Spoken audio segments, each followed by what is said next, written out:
Hello అండి, welcome to my channel Charvi talks and blogs.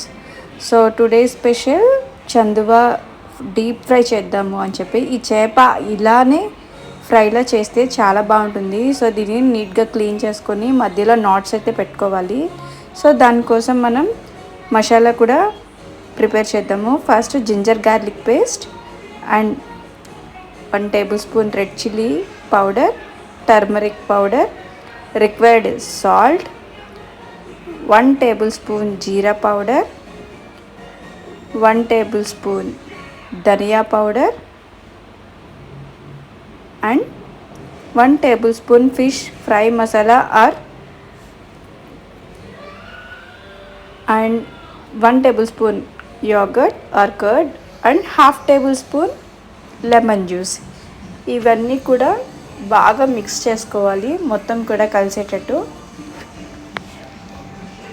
So ఇలా mix చేసిన మసాలా మనం ఈ చందువా చేపకైతే బాగా పట్టించుకోవాలి. నాట్స్ పెట్టుకున్నాం కదా, సో ఈ నాట్స్ లోపలికి కూడా మసాలా అనేది పెట్టుకోవాలన్నమాట.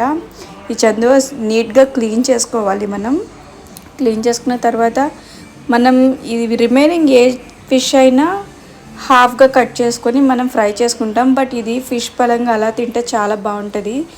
యాక్చువల్గా మేము ఒకసారి విజయవాడలో రెస్టారెంట్కి వెళ్ళినప్పుడు ఫిష్ ఆర్డర్ చేసామన్నమాట. ఇలానే ఇచ్చారు, చాలా బాగుంది. ఇంకా మేము ఫుడ్ కూడా ఏం ఆర్డర్ చేయలేదు, ఓన్లీ ఫిష్ తినేసి వచ్చేసాము. అది ఫ్రిడ్జ్లో ఒక 30 minutes వరకు పెట్టేసుకొని దాని తర్వాత తవా మీద ఫ్రై చేసుకుంటే టేస్ట్ చాలా బాగుంటుంది. సో నేను క్లే పాట్ తవా తీసుకున్నాను. మీ దగ్గర లేకపోతే కనుక నార్మల్ తవా అయినా తీసుకోవచ్చు.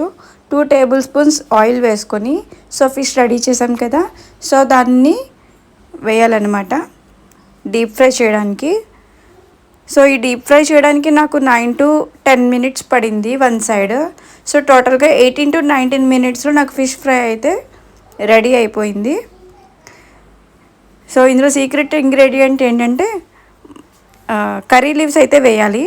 కర్రీ లీవ్స్ మనం ఆయిల్లో వేసినప్పుడు వాటి టేస్ట్ అనేది రోస్ట్ అవుతుంటే ఫిష్కి దానికి పడుతుంది. సో చాలా బాగుంటుంది ఈ ఫ్లేవర్ అనేది. ఇలా అనే కాదు, నార్మల్ మీరు ఫిష్ ఫ్రై చేసినప్పుడు కూడా కర్రీ లీవ్స్ వేయండి, బాగుంటుంది టేస్ట్.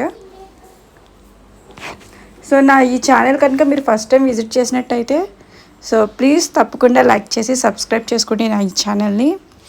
అండ్ జాగ్రత్తగా ఫ్లిప్ చేయండి నెక్స్ట్ సైడ్. సో అది బ్రేక్ అవ్వకుండా కేర్ఫుల్గా టర్న్ చేయండి. ఈ ఫిష్ ఫ్రై మీరు పప్పు చారుతో తింటే చాలా బాగుంటుంది, ఆ రసంతో.